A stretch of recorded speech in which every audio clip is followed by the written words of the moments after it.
Friction. We have already studied that friction is a force between two surfaces that are sliding or trying to slide across each other. For example, when you try to push a box along the floor, friction makes this difficult. Friction force always works in the direction opposite to the direction in which the object is moving or trying to move.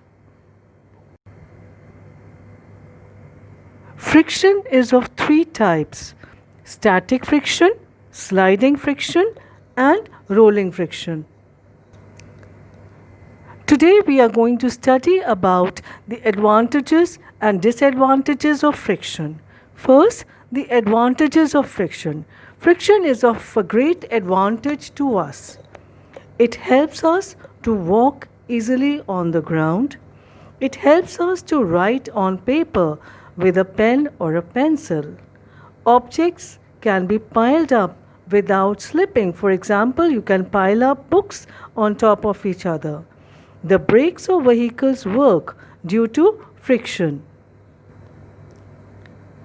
Knitting, weaving, and stitching of clothes is possible because of friction. No building can be constructed without the force of friction. You are even able to light a matchstick because of friction.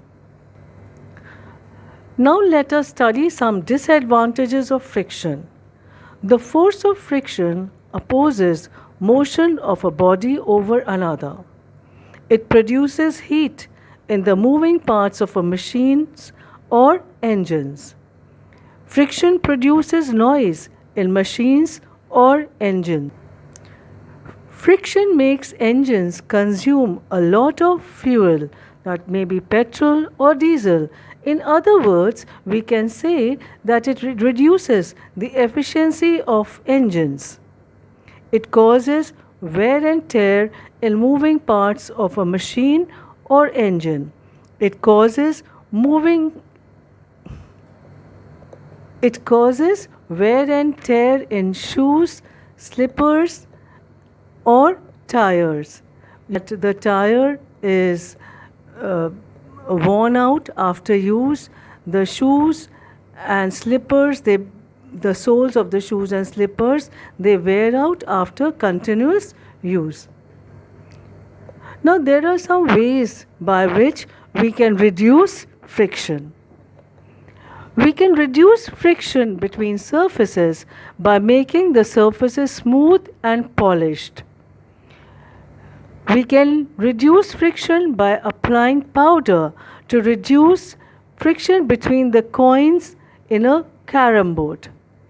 Using wheels and rollers as in suitcases and travel bags reduces friction.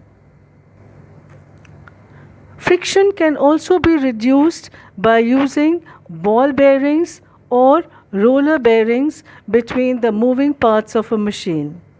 Using lubricants such as oil and grease in the moving parts of the machine also reduces friction. Now let us study some methods to increase friction. Tires of vehicles have grooves present on them, and this prevents them from skidding. The soles of shoes and slippers have threads or spikes so that the friction is increased and it prevents from slipping.